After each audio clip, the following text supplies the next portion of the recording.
okay?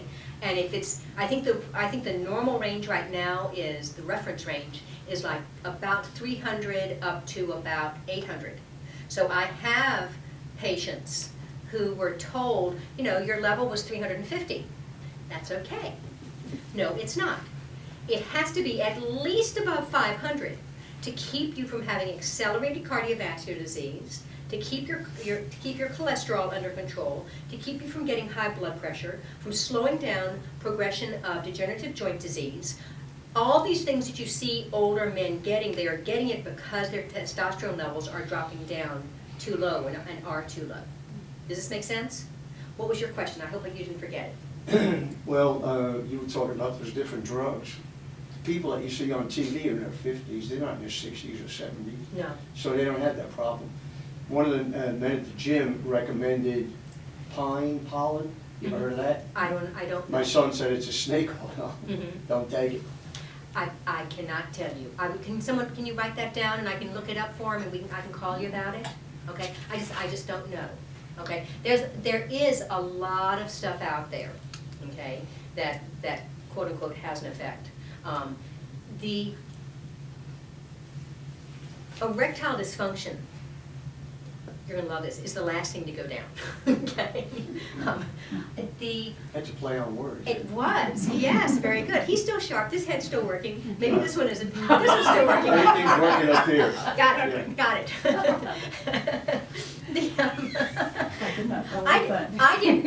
I don't know where this comes from. My mother asked me one time, how could I have given birth to someone like you? Because I do these sexual double entendres, you know, and that's why I said this is going to be a grown-up session. And they just come out of me. And I told, at that point, unfortunately, I was old enough and felt good enough about myself that I could say, Mommy, you just lucked out. You know? For a man, the symptoms of having too little testosterone, it starts with your attitude. Where men first start noticing problems, and they don't link it to testosterone because the whole focus on TV is if you can't get an erection, you have low T. Well, you're able to maintain the ability to have an erection much longer than you can maintain a good attitude. When men start thinking that, all right, I'm not going to be as involved in things as I used to. You know, the world is just too complicated out there. I want to stay home, watch TV, take it easy. You know, I'm having trouble dealing with things, feeling a bit more overwhelmed, just pulling back, not being that guy, you remember, who was able to embrace life's challenges, take things on, give me something to do, et cetera, et cetera. They could become much, much, much more retiring, and you're not as bold. You don't have the courage that you used to. You feel like you are over the hill. Unless you do something, you are. You are. You don't have to be over the hill. Other ways that you'll see yourself beginning to age is your balance will not be quite as good. You know, and this happens gradually. You know, women, it's easy. We go through menopause, our estrogen levels plummet. Everybody goes through menopause at the same time. We know exactly what's going on. Guys, it creeps in the back door so that, you know, you can't shoot baskets the way you used to.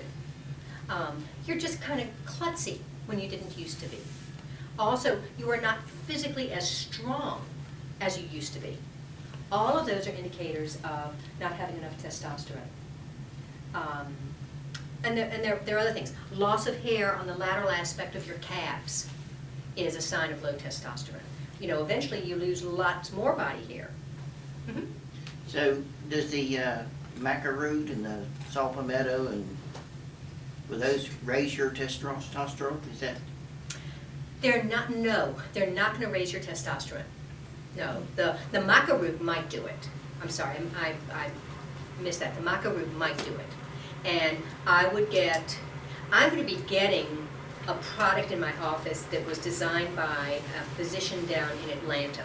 If you've been trying the maca root at wherever you get it and you're not seeing much results after 2 months of taking a good dose of it, you might try the one that I'm going to get. It's going to be called Mighty Maca. And a friend of mine has basically designed it, and I've decided to go ahead and carry it, because I had just have been real impressed with anything I have found out in the health food stores. And so I've decided, okay, let me try hers, because she says it really works. So that may raise it. The saw palmetto in men will keep your prostate from getting enlarged, so it'll control symptoms of BPH if it's early on. If you have advanced BPH, it's not going to work, it's just not going to be strong enough. But it will also help reduce the amount of hair loss that you have. Okay, so it will help with that. But those are the kind of symptoms that men experience. You start getting the more little wrinkles on your face. Women get these little wrinkles right across the top of their lip.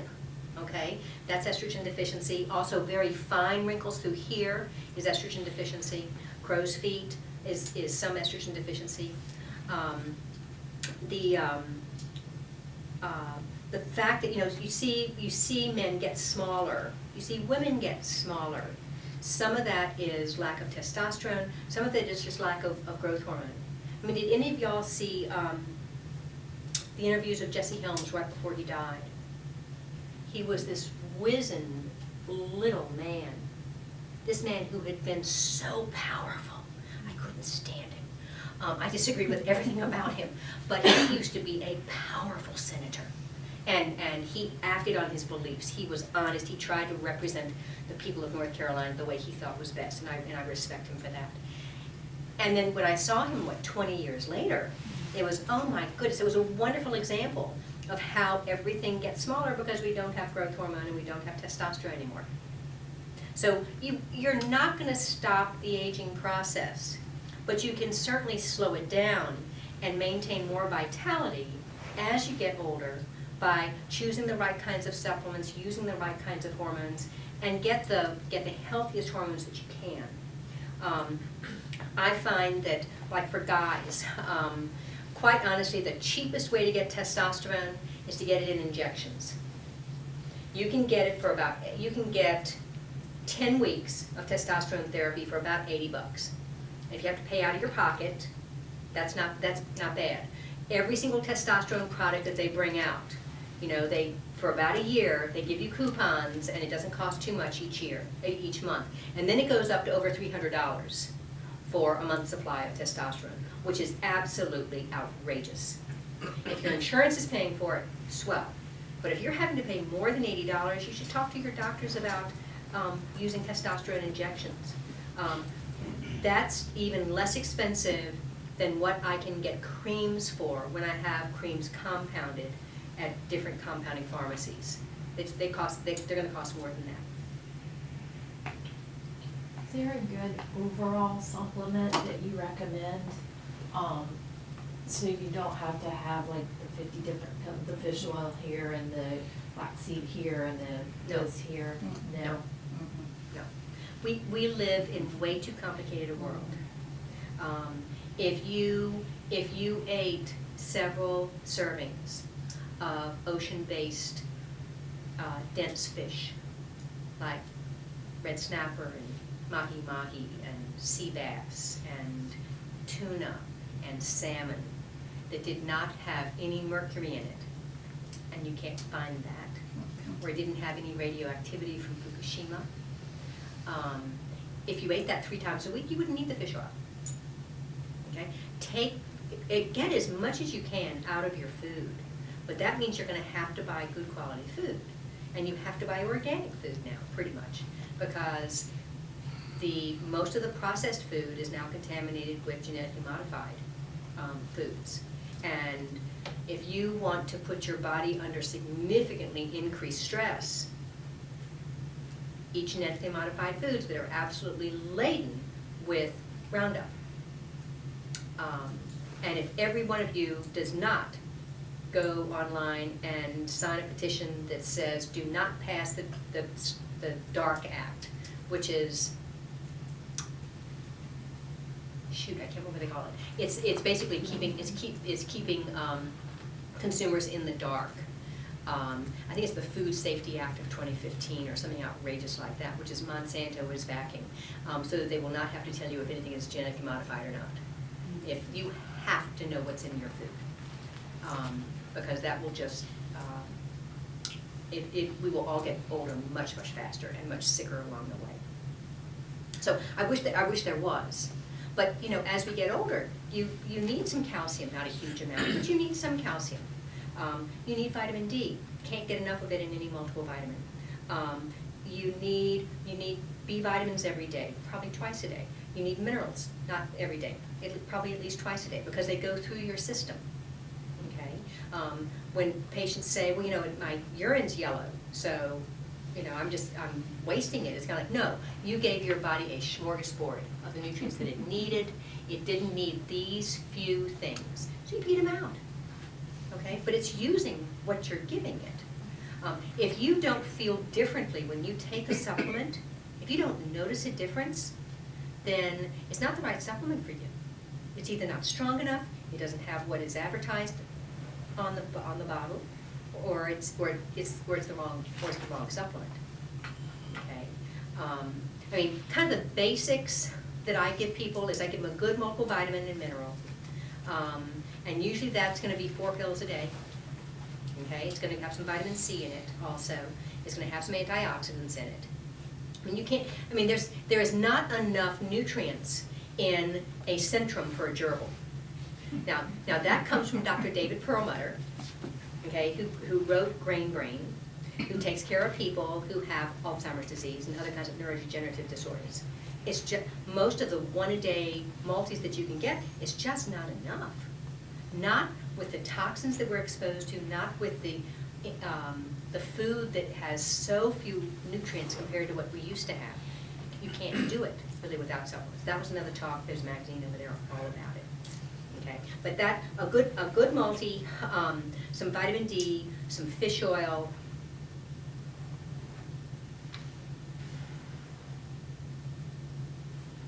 That's probably a probiotic. You have to take a probiotic each and every single day, because Roundup destroys your healthy germs in your gut, period. You have to replenish those. That's why you need the minerals, because Roundup binds up your minerals. And if you could afford that and could take one more thing, I would put you on some kind of a gentle liver detox to enhance liver function, whether it had some N-acetylcysteine in it, or some alpha-lipoic acid, and or some silymarin, or something like that enhance liver function, because our livers work overtime all the time. Any questions for Tina that has to do with aromatherapy? Yes? Which oils might be good for different hormonal deficiencies or excesses? Come on up, Tina. Good question, what you're talking about Yes. with the testosterone, what'd you say, Testosterone? Yeah, I'm going for a physical next month. Should I ask them to check me for that? When any man who goes for a physical exam or who wants to know their testosterone level, you need to know your testosterone level, you need to know your sex hormone binding level, and you need to know your estradiol level. You need to know how much estrogen are you making, because the bigger your belly, okay, and the older you are, the faster you are converting testosterone into estrogen. And all men have a little bit of estrogen. All women have a little bit of testosterone. But those are the 3 that you absolutely have to have. And then I would get a PSA. No sex for 48 hours before you have a PSA, because that can raise your PSA level. Then everybody gets worried that you have prostate cancer. And if you go on testosterone, I draw levels at the trough. I draw a level of testosterone to see what's the lowest it gets during the period of time between dosing. So if a man's taking a testosterone shot once a week, every 7 days, I want the testosterone level drawn right before he takes his next shot. If he's applying it every 24 hours, a cream every 24 hours, I can check it right before the next application. Okay, not 36 hours, 24 hours right before the next dose. Does that make sense? So absolutely you want to ask for that. That's critically important to your health. It'll reduce your risk of heart disease, reduce your risk of hypercholesterolemia, hypertension. It'll make those things easier to control if you have that on board. let me have her say a few words about aromatherapy, and then I'll come back for a few more questions. You're talking about hormones. Clary sage is estrogenic, so a lot of women that have hot flashes, applying clary sage would help. And geranium is another oil for hot flashes. And then with aromatherapy oils, certain oils you can apply neat, which means you can apply it directly to your skin. But a lot of the oils are harsh. They come from like oregano and thyme. If you put it on your skin neat directly, it can burn it. So a lot of the oils you want to use a carrier oil. And so romantically using oils like olive oils or coconut oil. And some of the oils that are aphrodisiacs are lang lang, sandalwood. And then there's different ways that you could use it. You can put it in a carrier oil, use it as a massage oil. You can put it in a diffuser to make the ambiance in the room smell nice. And then make sure your partner likes the smell, because that will make a difference. If it's an noxious smell and they don't like it, then it won't be too much of an aphrodisiac for them. And there's things, clary sage is one that they use quite a bit, and basil. Cleopatra actually seduced Mark Anthony. Mark Antony with basil and rose. So, and back in those days, the Romans liked to use essential oils. Are there any oils that can actually raise or lower different hormone levels? I don't know that. I know that clary sage is estrogenic. Mhm.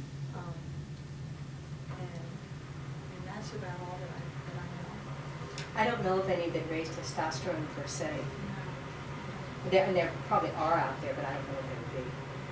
Certainly, fragrances like musk fragrances tend to be a turn on for men and for women. That's another one. That's not an essential oil, but it's a fragrance that tends to be arousing to both sexes. Any other questions? And I'm going to clarify one thing she said. She was talking about using coconut or olive oil, sesame oil, using those as a vaginal lubricant. Okay, so those can be used, or you can put the oils in them and rub them on the other person's body or your body or right underneath your nose, but you don't want to use true essential oils directly on your skin because they're just too strong. There's a number of different kinds of essential oil companies out there. doTERRA is one that's very popular. One that's more local is Loving Sense. It's on page 19 of this month's Natural Triad. And Cynthia Loving, L-O-V-I-N-G, owns Loving Sense, and they have people there who can help you figure out, okay, what do you want to do with it? What do you want to achieve? And they have the diffusers and things like that, so that you can use it and be able to enjoy aromatherapy. So, other questions? Thank you so much. Yeah, question. What about medications like high blood pressure medications and thyroid medications? Does that cut down on your testosterone? I think, did we put a list in here of all the medications that interfere with testosterone? I don't think we did this time. We did on another article that I wrote. Yes. Yeah, I mean statins, most of the high blood pressure medicines can interfere with a man's ability to have sex. Some of it has to do with lowering your testosterone level. Some of it has to do more with interfering with those neurotransmitters that are critically important for achieving an erection. Dr. Vaughn. There's a link. Yeah. Oh, there is a link. Pharmacy. Okay. On your blog post. Oh, good, okay, great. So let me see if I can. Hello, come on. Come on back.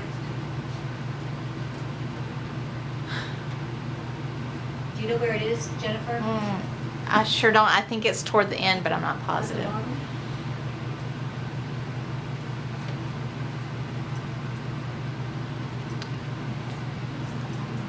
towards the bottom of the article. I can't get the computer to work right now.